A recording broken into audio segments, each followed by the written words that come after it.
Bengal safe Murshidabad জেলায় ফার্নিচারের জগতে এক পরিচিত ও প্রতিষ্ঠিত নাম। 57 বিবি সেন রোড, বহরমপুর, মুর্শিদাবাদ। সন্দেশখালীতে অত্যাচারিত মানুষের কণ্ঠরোধ করছে রাজ্যের প্রশাসন, এমনই দাবি কংগ্রেসের। এই দাবিতে আজ বহরমপুর জেলা কংগ্রেস ভবন থেকে পদযাত্রার মধ্য দিয়ে এক ধিক্কার মিছিল বের করা হয়। এদিনের এই মিছিলে কংগ্রেসের প্রাক্তন বিধায়ক ও বিধায়িকা সহ একাধিক কংগ্রেসের নেতা ও কর্মী উপস্থিত ছিলেন। কংগ্রেসের দাবি, রাজ্য সরকারের দুর্নীতি চলতে থাকলে আগামী দিনে তারা আরো বৃহত্তর আন্দোলনের জন্য প্রস্তুত রয়েছে। লোকসভা ভোটের আগে আরো বৃহত্তর আন্দোলনের ডাক দেন কংগ্রেসের নেতৃত্ব।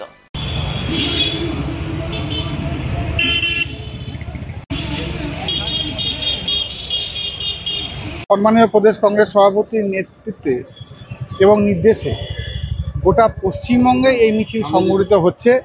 কারণ আপনারা জানেন যে গত 5ই জানুয়ারির পর থেকে পশ্চিমবঙ্গের একটি বিচ্ছিন্ন দ্বীপের নাম সন্দেশখালী, যেখানকার মানুষের তৃণমূলের নেতাদের অত্যাচার, তার প্রতিকার না হওয়া, পরবর্তীতে তাদের প্রতিবাদ, যে প্রতিবাদ ভাঙার জন্য, যে প্রতিবাদকে স্তব্ধ করার জন্য রাষ্ট্র শক্তি সেখানে নিয়োগ করা হচ্ছে। সেখানে 144 ধারা থেকে শুরু করে তাদেরকে অ্যারেস্ট থেকে শুরু করে এমনকি সিপিএমের প্রাক্তন বিধায়ক তাকেও পর্যন্ত অ্যারেস্ট করা হচ্ছে।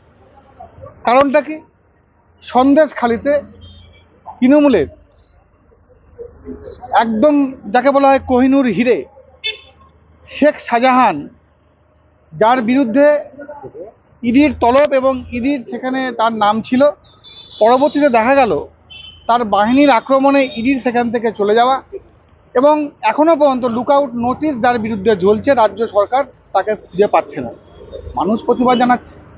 মানুষ বলতে চাইছে সন্দেশখালী এমন কোনো পরিবারের এমন কোনো মহিলা নেই যারা ওই শাহজাহান বা তার নেতৃত্বে আরও নেতাদের দ্বারা তারা কোনো না কোনো সময় তারা নির্যাতিত হয়নি। এরকম একটা দ্বীপে যেখানে পশ্চিমবঙ্গের মধ্যে বাস করেও যেখানে মানবতা লঙ্ঘিত হচ্ছে, যেখানকার মানুষের প্রতিবাদ সেখানে সরকারের কানে পৌঁছায় না, যেখানকার মানুষ প্রতিবাদ করলে সেখানে উল্টে সেখানে রাষ্ট্রীয় সন্ত্রাস চালানো হচ্ছে, তার প্রতিবাদে অধীর চৌধুরীর নির্দেশে গোটা পশ্চিমবঙ্গে জেলায় জেলায় আমাদের এই প্রতিবাদ মিছিল আমরা সংগঠিত করছি। আমরা বলতে চাইছি সন্দেশখালী বাংলা থেকে কোনো বিচ্ছিন্ন জায়গা নয়। এখানে আইনের সুশাসন প্রতিষ্ঠা করতে হবে এবং তৃণমূলের যে সমস্ত নেতারা যাদেরকে আগামী লোকসভায় তৃণমূল ভোট ব্যাংক বলে ভাবছে, যাদের ধরা পড়লে অনেক ভাইপোরা হয়তো অসুবিধায় পড়ে যাবে, সেই সমস্ত নেতাদেরকে অবিলম্বে গ্রেপ্তার করতে হবে। বেঙ্গল সেফ মুর্শিদাবাদ জেলায় ফার্নিচারের জগতে এক পরিচিত ও প্রতিষ্ঠিত নাম। মনের ভাবনাগুলো প্রকাশ পেল, ঘর সাজাতে ইচ্ছে হলো, রকমারি আসবাব আছে একসাথে, চলো ঘর সাজাই বেঙ্গল সেফের সাথে, বেঙ্গল সেফের সাথে। বেঙ্গল সেফ 57 বিবি সেন রোড, বহরমপুর, মুর্শিদাবাদ।